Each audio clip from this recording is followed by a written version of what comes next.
Ramping up enrichment, Iran violates agreed limits on uranium and promises to do it again. But will threats from the West force Tehran to reconsider? I'm Imran Garta, and today's newsmaker is the potential collapse of the Iranian nuclear deal.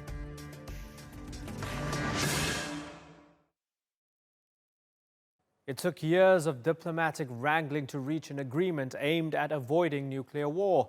But that historic Iran nuclear deal looks to be unraveling, and fast. True to its word, Tehran has breached the terms of the accord by exceeding the limits set on enriching uranium. While it's a violation that can be reversed, the impact could be massive. For the US, the whole point of the deal was to stop Iran from getting a nuclear weapon. But after President Trump pulled out and reimposed sanctions last year, Tehran says it sees no benefit in complying.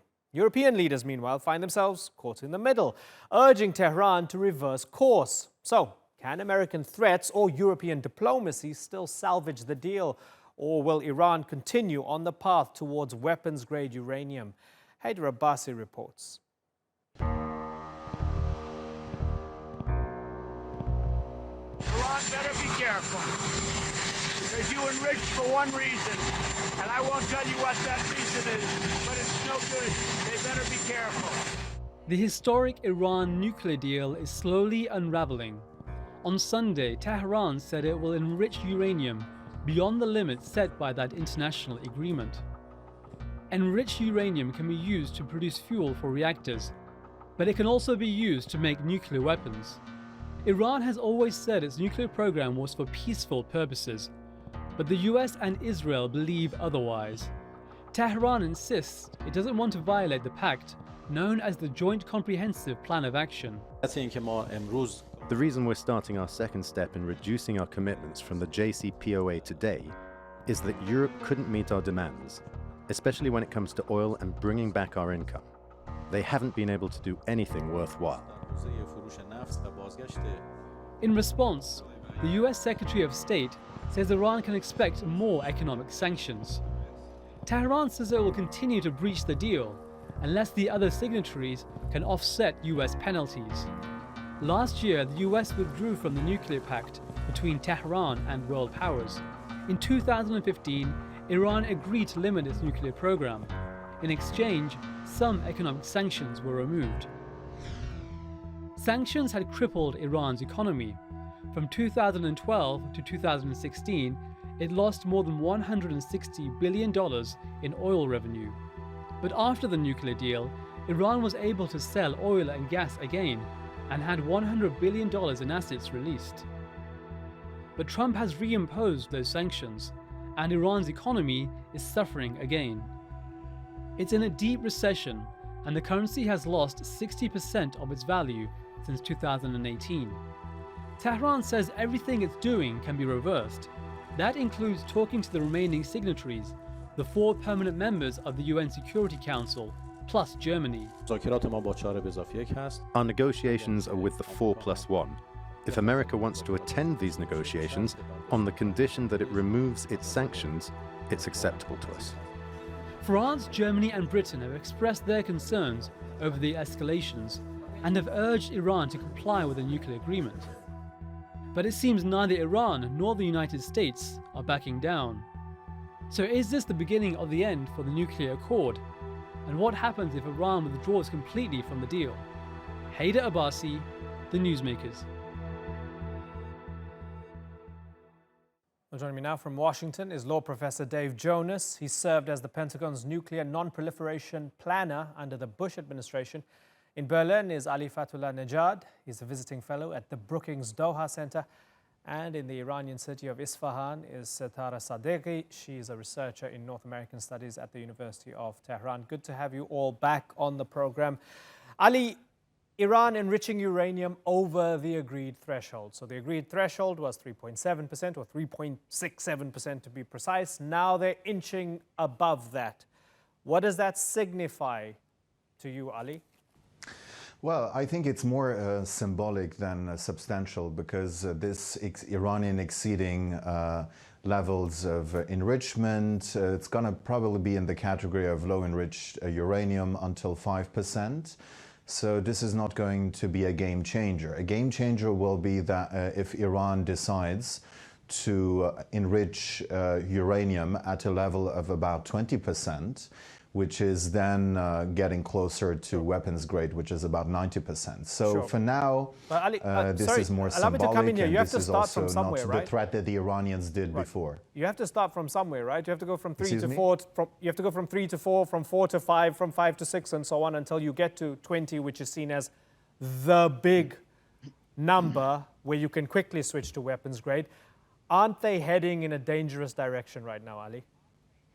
Well, as I said, in terms of what we have seen from the Iranians and their warnings to go as fast as possible toward 20%, we're not seeing that. So I think the Iranians are, still waiting and to see if the Europeans can do something about providing them with the economic benefits. Okay, Dave Jonas, the Iranians incrementally enriching more uranium so that the Europeans make a call and come on board and make a decision. Is that how you read it? Well, I agree with Ali in that it's not a game changer in terms of what they're doing, in terms of their acquisition of a nuclear weapon. But what I find curious from a legal standpoint, of course, is that the agreement, while not legally binding, is not a Chinese menu, and it doesn't allow a party to say, well, I'm going to observe this provision but not that provision, and observe that provision but not this provision. And that's what they're doing here, because the agreement is clear, 3.67%, as you earlier noted, and by exceeding that level consciously and knowingly without withdrawing from the deal, that kind of shows what I've been saying all along, which is that they don't observe even legally binding agreements and therefore are not going to observe a non-legally binding agreement like this. Right, but Dave, from the Iranian perspective, they're telling the Americans, well, you divorced me and now you're complaining that I'm not faithful to you anymore, right? They're saying, well, you left the agreement, so why the hell do you care about us? Well, the problem is they're still in the agreement. And of course, the fact of the matter is that because it's not legally binding, it's very easy to withdraw from just by saying we're changing our policy. In other words, a legally binding agreement might have a 90-day notice period for withdrawal. This is simply a handshake and a policy agreement. So any party can say we're withdrawing and we no longer consider ourselves bound by the agreement at any time. Essentially, that is what Iran is doing here, though curiously without withdrawing from the agreement. Satara Sadeghi, I'm curious to find out how this is being explained and messaged within Iran. What's the justification and how is it being communicated to the Iranian people? Well, first of all, it's been clear from the Iranian side and verified by the International Atomic Agency that the Iranian nuclear program has always been peaceful, and there is no evidence that Iran has ever pursued to develop nuclear weapons. Second, we have to bear in mind that Iran, and every step Iran is taking at this moment, is based on the JCPOA. Iran is acting based on Articles 26 and 36 of the deal, and based on the resolution 2231 of UN Security Council. So nothing that Iran has done so far is an act of breaching the agreement. But Satara, 3.67 was a limit. That was an absolute limit, and that's been breached. And Iran is saying, yes, we're breaching it because you guys are not playing ball with us.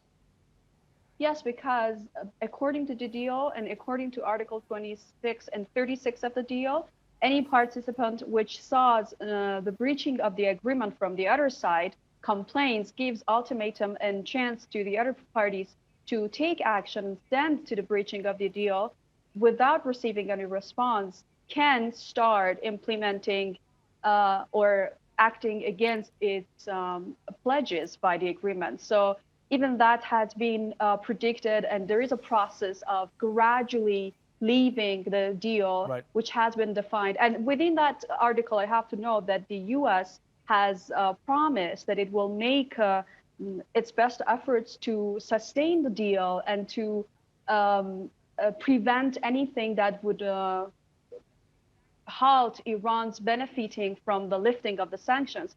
But the U.S. has never done so.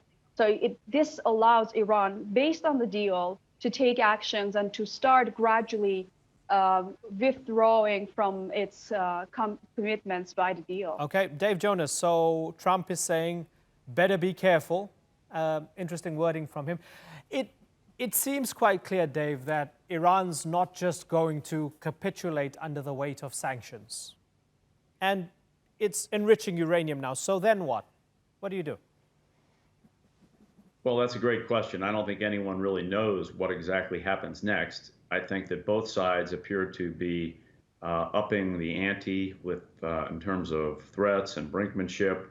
But I still believe that Iran's better move at this point would simply be to withdraw from the agreement if they're not going to observe it.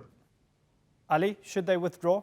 Well, I think if, talking about the legal aspects is quite important, but if we look at the politics side of it, if Iran decides to go toward 20% enrichment, this will probably kick off a political crisis, a nuclear crisis that we have seen in the past as well. So there is also the political aspects that are quite important here. And if Iran should withdraw from the NPT and also from the JCPOA, this is what Iran has threatened to do further down the line. But I think if Iran chooses to go down this path, this is not going to have any kind of benefits for the Iranian population at large. So this is quite a risky move, and this would be a step that would not be really beneficial to the Iranians. Right. Satara Sadeghi, what would you like to see from the European partners in the deal, because the deal still exists? Well, I would like to see them abide by their commitments and stand to U.S. breaching of the deal. I would like to see that they will help Iran have financial and business transactions and relations with other partners, with the European partners and other countries in the world. I would like to see them that they will stand to U.S. Unilateral sanctions on Iranian oil export and other affairs that has made it very difficult for the Iranian economy to blossom. So this is what I expect to see in return. Right. Ali, so we've got the other P5+1 members saying that they want to ensure that the deal survives despite all the troubles. But we've had the Germans, the French, and the UK all condemn the Iranian move to enrich more uranium. Are the Europeans paralyzed right now, Ali? Well, they're not in a very different situation than they were in the past. When it comes to international power, the United States is still the predominant power in the international financial and banking systems. This is why the sanctions reimposed by the United States have been very, very effective, and also to the surprise of many European observers.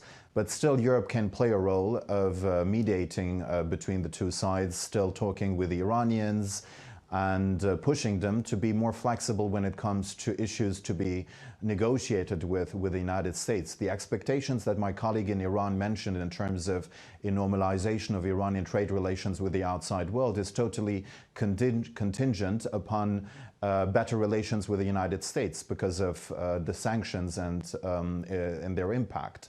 So what we need is more flexibility from both the Iranian and the American side. The Americans should be willing to drop some of the sanctions, and the Iranians should be willing to talk. And I think there is no other alternative for both than to talk and to try to avoid a large-scale military confrontation from happening by any kind of miscalculation. Dave Jonas, would you drop some of the sanctions in good faith in order to try and reverse this process? That's a great question. I think that the Trump administration, which I do not speak for, I think they would probably like to see some indicia of good faith from Iran. And Iran's threatening its own European partners who are trying to support Iran and save the deal by threatening them and giving them essentially a 60-day window to help Iran in some way, or else threatening to perhaps ratchet up the enrichment level of uranium, is highly problematic and is really not a way to get the Europeans to do what Iran seems to want them to do. I think that threatening the U.S. Again gets us back into this tit-for-tat level of threats, which of course does not have ultimately a good outcome. Sitara, are you feeling the strain of the sanctions? Yes, of course. I mean, you can feel that in everyday life with prices going high, with a lot of goods not being imported to the country again, with lower unemployment. That's part of it is to be blamed on sanctions, and part of it for mismanagement of the economy inside the country. Yeah, Dave Jonas, earlier you said that if you were Iran, you would maybe just leave the deal, and maybe that would be the best thing to do. So a bit of game theory here. If you were the Iranians, you'd leave the deal, and then what? Well, first of all, I think Ali had a great point. You know, we all tend to look at things through our own stovepipes, perhaps. I'm a lawyer. I look at it through mainly a legal angle, but Ali is absolutely right. There's a huge political aspect to this, which is actually, quite frankly, far more important on the international stage.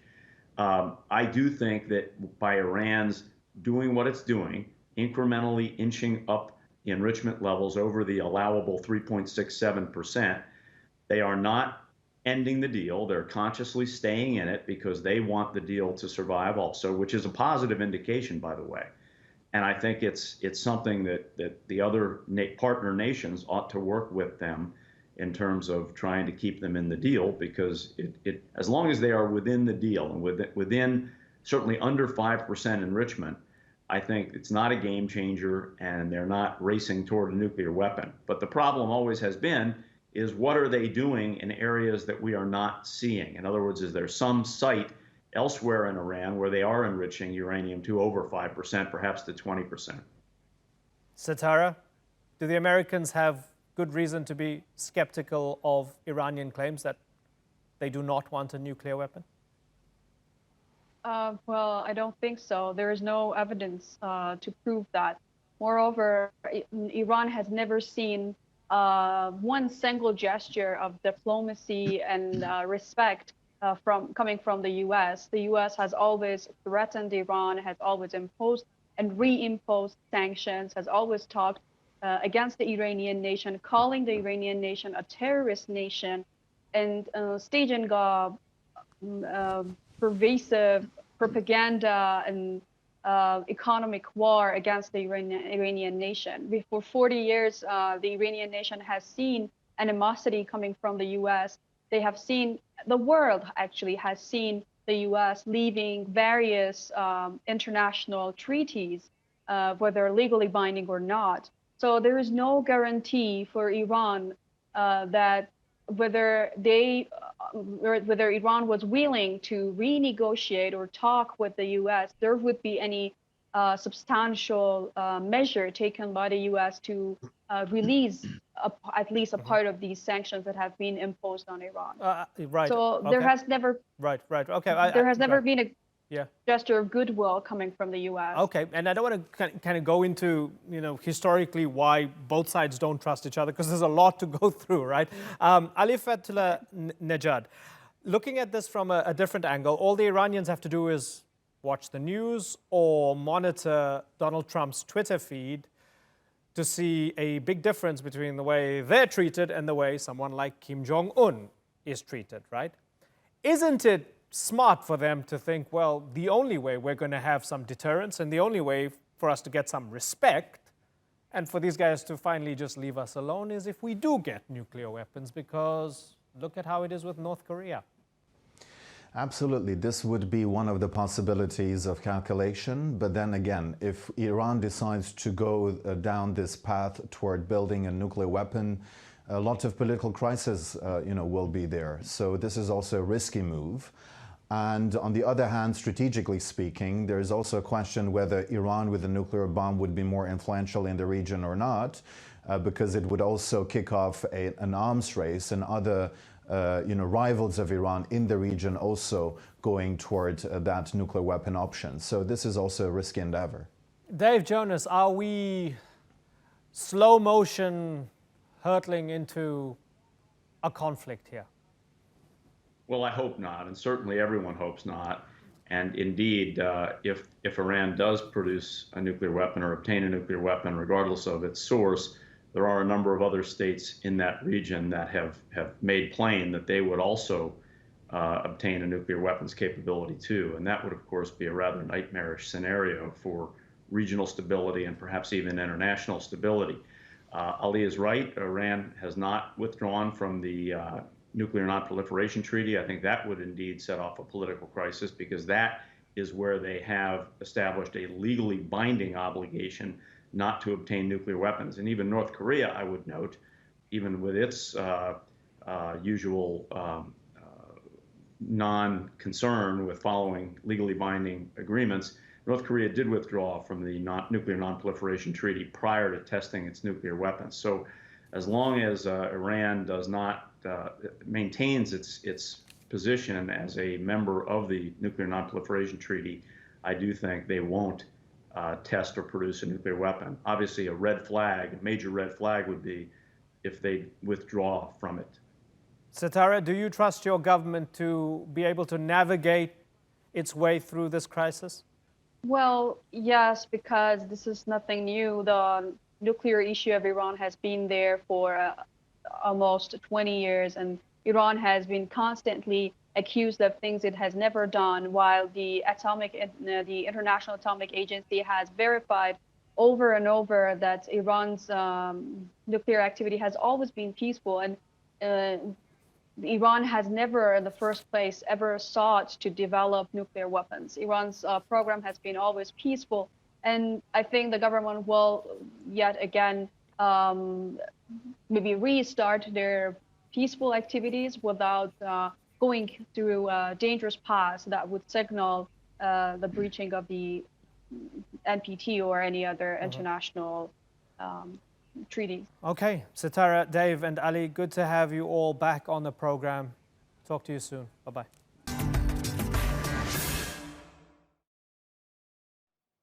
Czech Prime Minister Andrej Babis is facing some of the biggest threats to his leadership.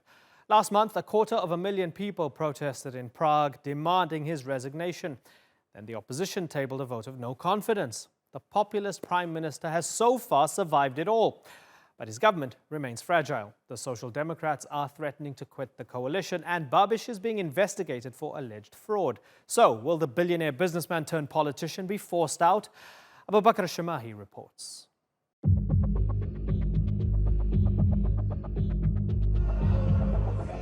Andrej Babis's opponents are quite clear about what they think of him. They say the Czech Prime Minister is a crook and a liar, and should be jailed. He defrauded everyone here. It's shameful for the state. I'm ashamed to be Czech. This protest in Prague on the 23rd of June was the biggest in the Czech Republic since the fall of communism in 1989. An estimated 250,000 people turned out to call for the businessman turned populist politician to step down after he was accused of fraud and conflict of interest. But for now, he's survived the anger on the streets and only days later in the parliament. That's why I claim that he can no longer be Prime Minister. We have to find a solution because the Prime Minister is unable to manage his personal situation. Lawmakers were debating a vote of confidence in Babis. It was an attempt by the opposition to bring down his government. But the Prime Minister painted his opponents as trying to weaken the Czech Republic. Já to beru jako pokus o destabilizaci naší země. To je proti zájmům občanů naší republiky. To je proti zájmu všech. To znamená, že vy v této chvíli, kdyby dneska padla vláda, totálně paralyzujete naši zemi. In the end, Babis was backed by his junior coalition partners and survived the vote. He might still lead the country's most popular party, but also remains on shaky ground. There's a risk that his main coalition partner, the Social Democrats, will pull out of the government. And while protesters are taking a break for the summer, They've already called for more protests in autumn. Babis is a brash, populist politician who's made his billions in business. It's clear why a lot of Czechs compare him to US President Donald Trump. But the real comparison may be in how both have been accused of conflicts of interest, of using their political positions to benefit their personal interest. In April, Czech police said Babis should be charged for fraud for using an EU subsidy for small businesses to build a hotel and conference centre. Babis raised suspicions that he was trying to influence proceedings when he appointed an ally as the new justice minister after the police announcement was made. Babis has also been accused by a European Commission audit of a conflict of interest. The allegation concerns the allocation of EU funds in the Czech Republic and Babis's Agrofert business empire, which has been placed in a trust. One place to understand how the alleged conflict of interest plays out is here, in the Czech Republic's vast rapeseed fields. The crop covers 16% of the country's farmland. One of its main uses is to produce biofuel.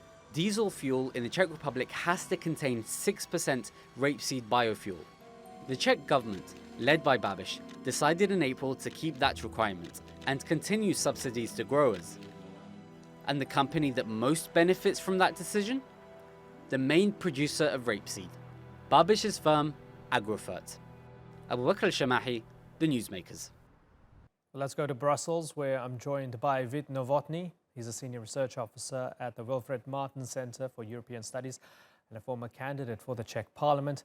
And Martin Michelot is the deputy director of the Europeum Institute for European Policy, a think tank focusing on European integration. Good to have you both on the program. Vít Novotný, let me start with you. Before we look at the permutations, the implications of all the protests, just help me understand how big of a moment it was that 250,000 people were upset enough, angry enough, passionate enough to get onto the streets and make their voices heard. Yes, hello. Thank you for the invitation to this program. This was a big moment for Czech politics. These demonstrations were the largest since 1989. And as in 1989, these demonstrations in 2019 were provoked by dissatisfaction of a lot of people with the current government. The difference being the 1989 demonstrations were directed against the whole regime. The current demonstrations are directed at one particular government and its prime minister. Martin Michelot, is this all about one man? Thank you very much for the invitation, first of all. This is not just about one man. Babis, the prime minister, is sort of a smaller symptom of the whole problem that the citizens of the Czech Republic have been clamoring a few weeks ago on the plain of Letna.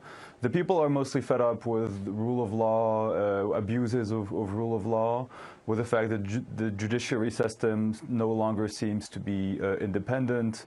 And in a way, Babis, of course, embodies all these problems. But it's a longer string of cynicism and of problems that people have felt, of even the lack of connection that people have felt with politics in the last few years. And unfortunately, because of his very abrasive, very aggressive personality and style of government, Babis is really bearing the brunt of perhaps 10 or 15 or even more years of concerns of the Czech population. Vít Novotný, there's a 0% chance that he's going to step down, right?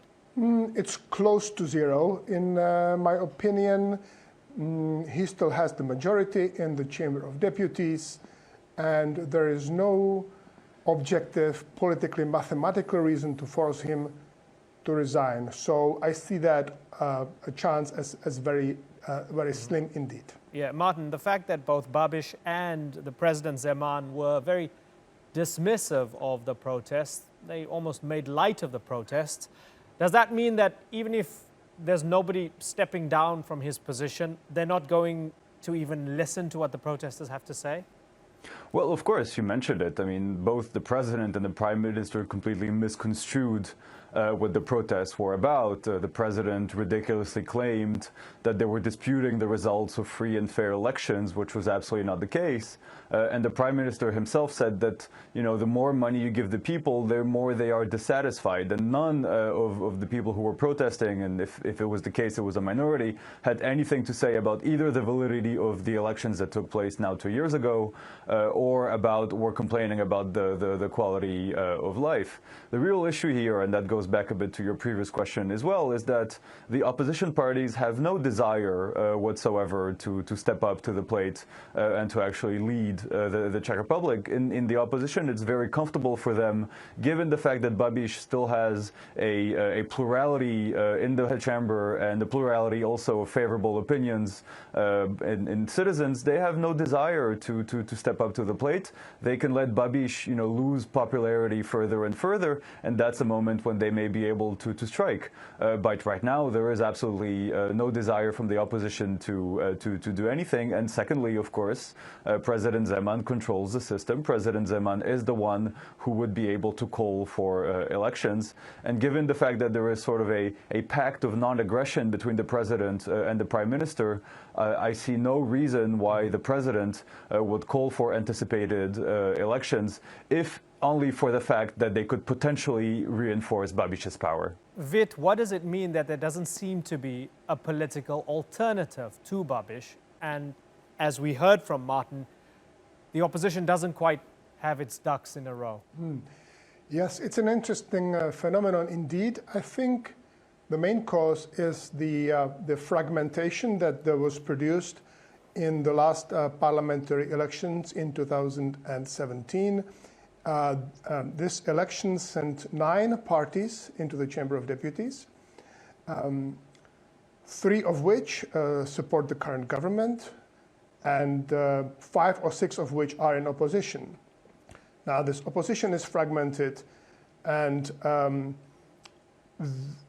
there is not a single alternative, a political alternative to the current government. There are many other alternatives, but you know, numerically they are too small.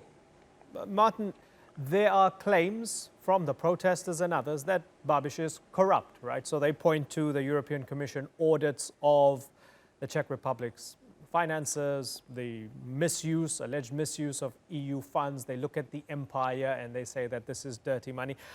Is it almost taken for granted that there is corruption at a massive level taking place? Unfortunately, the Czech Republic, like other countries in Central and Eastern Europe, is not bereft of corruption. There have been issues that have been well documented and that go well, you know, beyond the case of Babis that prove this. I mean, the country's defense capabilities and you know the country's defense equipments have all gone through tenders that have raised certain questions and that have led certain officials to go to jail. You know, certain public procurements also for transportation, for buildings, also has seen issues of corruption. So in a way, there is a certain part of the population that is very cynical in saying, well, you know, corruption is something that happens, and unfortunately there is not much that we can do. But then you have the other part that is now protesting in the streets because they realize that this is something that is not normal. Now onto the question of whether Babis himself is corrupt.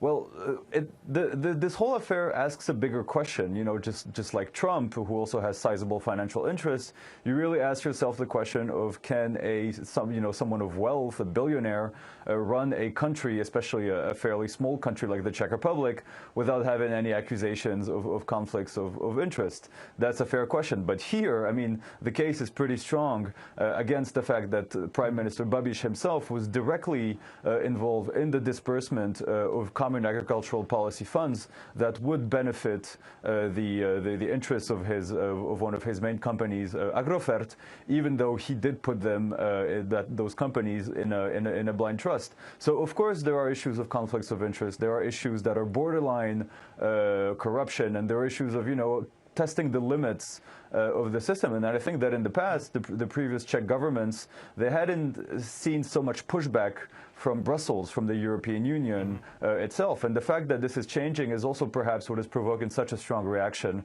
from Prime Minister Babis. Right. So Vit, Novotny, people would say no smoke without fire, and they look at potential conflict of interest, and now they're also asking for the new justice minister to resign. So, presumably, they don't believe that the system is robust enough to be able to weed out corruption. They believe that the justice minister and the law is on the side of the Babis administration.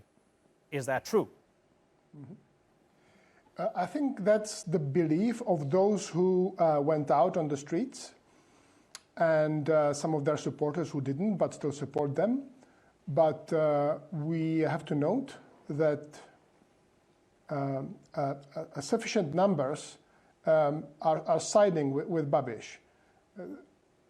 They believe that, yes, perhaps he is a bit corrupt, maybe he has taken some money, but hey, the others before him have done it as well, and maybe they have done it on a bigger scale.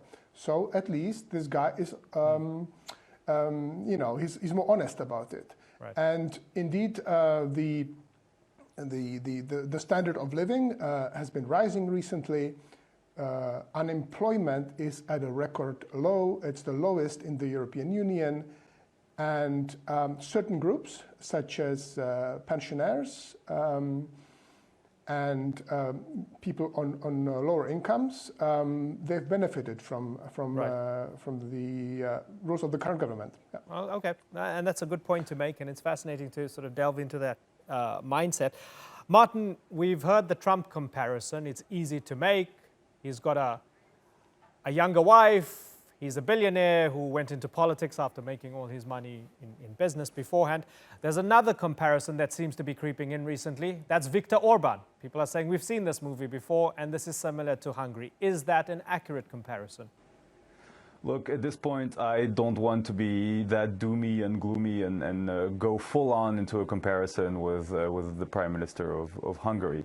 Of course, the reality is that there is a certain amount of friendship between Prime Minister Orban and Andrej Babis, very simply because when Andrej Babis was looking to form his government, which took him almost 1 year, and he was a bit, left out, he didn't get any legitimating visits or legitimizing visits from leaders, from France, from Germany, which he was expecting. Well, one of the rare leaders to take him under his helm was actually Prime Minister Orban. And the fact that Prime Minister Babis is Slovak with Hungarian roots, this also creates, sort of a personal friendship, which, whether you like it or not, whether you find it important or not, actually plays a role on the international scene. And of course, Mr. Babis has expressed a certain penchant for, appreciating the sort of control that Mr. Orban has over his country, and he would certainly like to reproduce some elements of that in the Czech Republic. He would like to get rid of certain counterpowers, of certain counterweights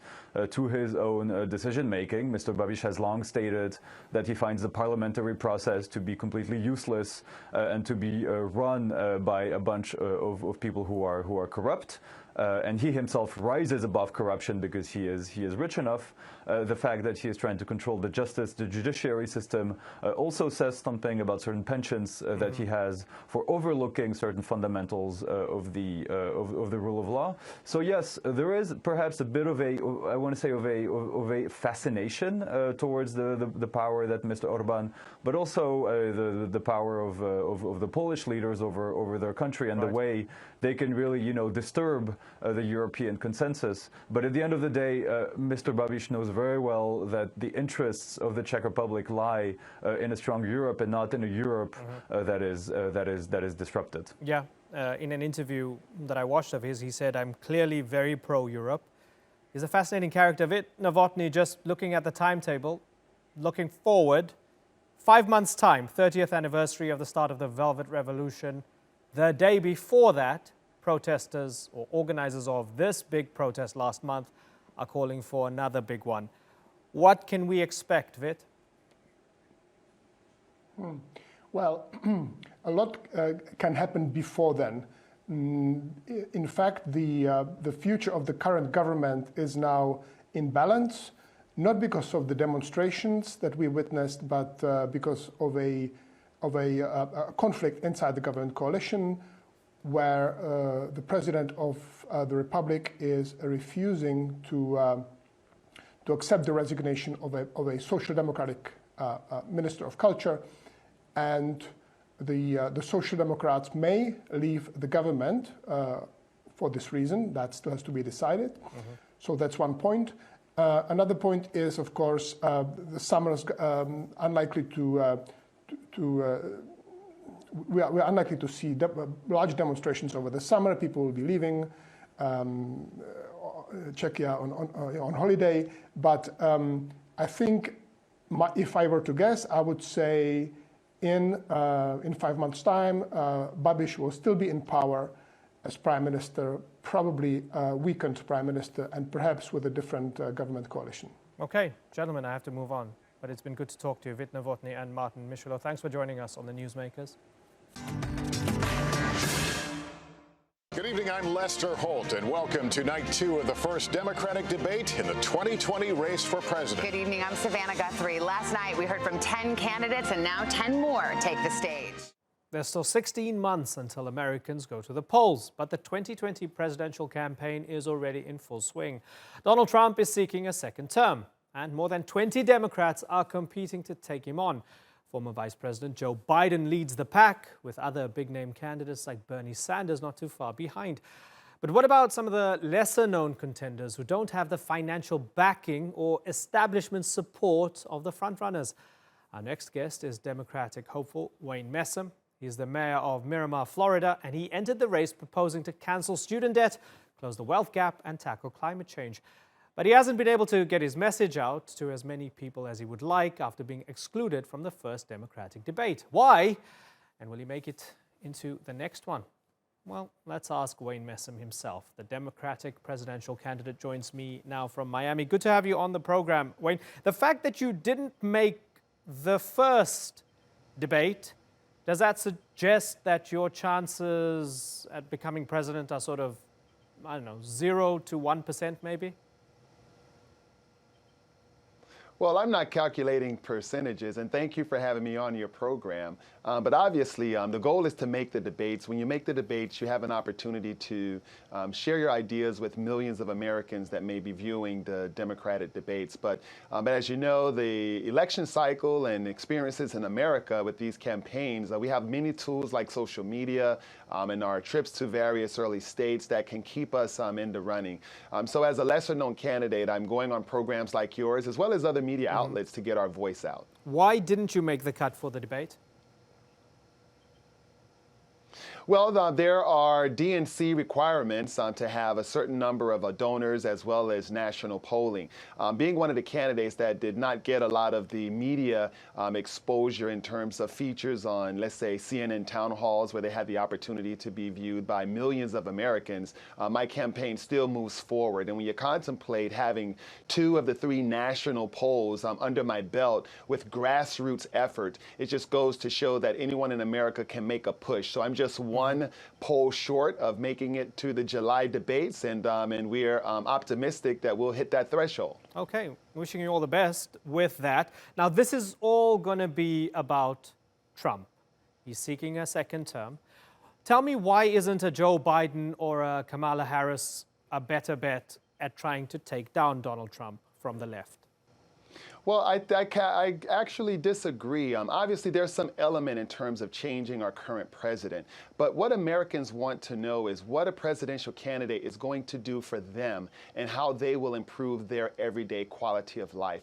Obviously, there's some element in terms of who Americans feel can beat Donald Trump. But I think the candidate that is able to resonate to most Americans, addressing their issues with real ideas that can counter the policies and the directive of the current administration, will be the candidate that will be most successful against our current president. Something that's central to a lot of stuff that we cover on this particular show has to do with migrants and refugees. I've watched a few interviews where you talk very passionately about being the son of immigrants from Jamaica. So as an immigrant son, I'm guessing you're pro-immigration. Tell me what your immigration policy will be like. Well, my immigration policy would be one that will have a comprehensive solution, one that is not just lip service, one that will not only respect immigrants, but value immigrants, because America was founded by the migration of immigrants that have added so much value to our American society. I think once we have a process where we can provide a pathway to citizenship to the nearly 12 million undocumented immigrants that are here in this country right now, and as a nation respect and honor our current laws in terms of asylum seekers that are coming to our borders to seek asylum in America, we should not demonize them and criminalize them. And my administration would not have that policy.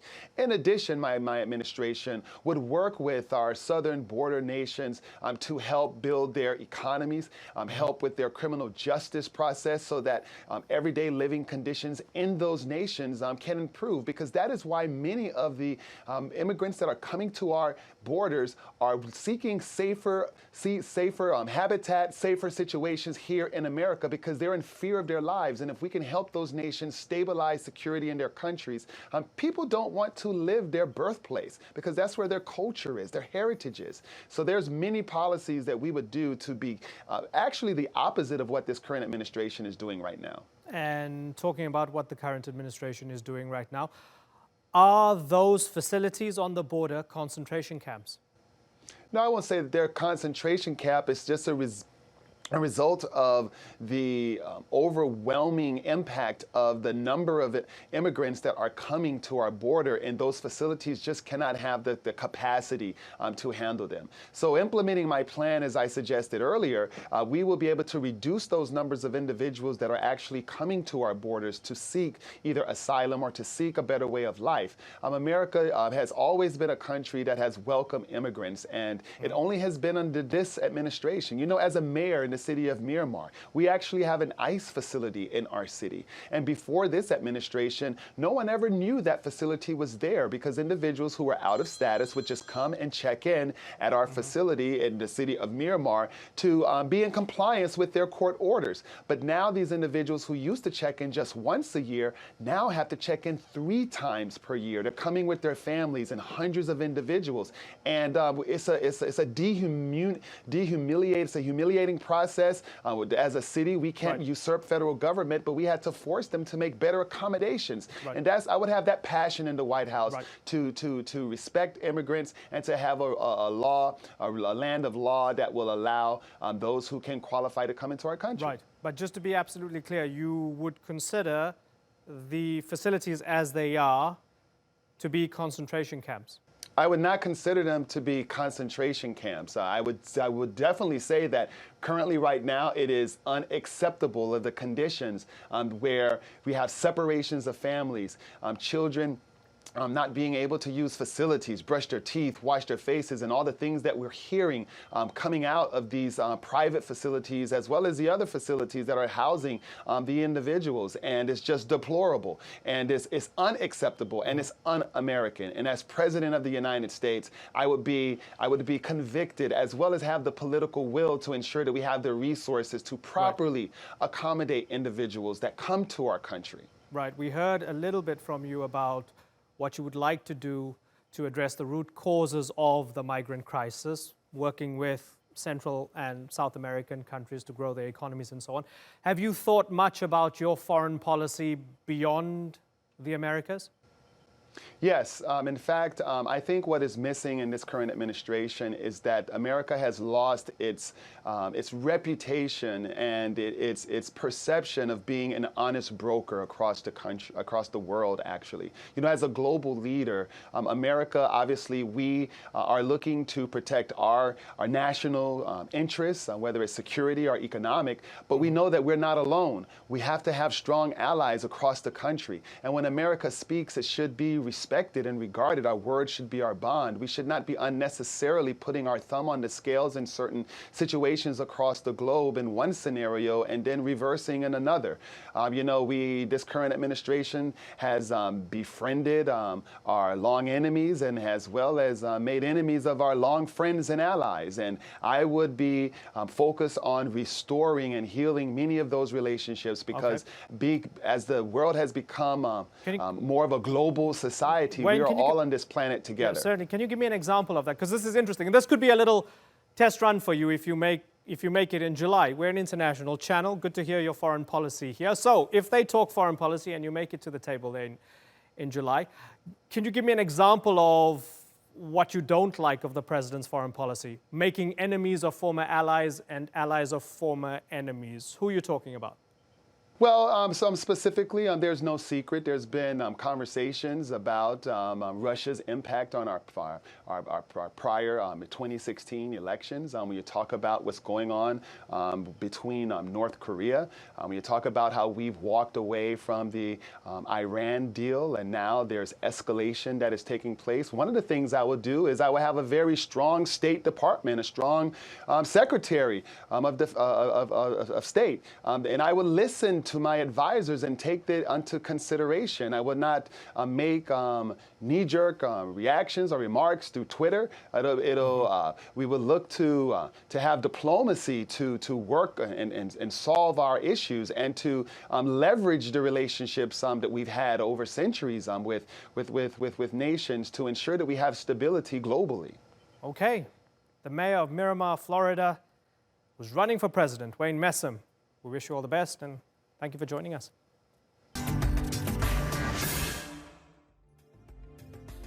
That's all for this edition of The Newsmakers with me, Imran Garta. Check out more of our stories on YouTube, Facebook and Twitter. Remember to like, follow and subscribe. Next time, leftists are out of office in Greece as the country elects a new conservative government. Could it be the U-turn the economy needs? Until then, thank you for watching. Bye-bye.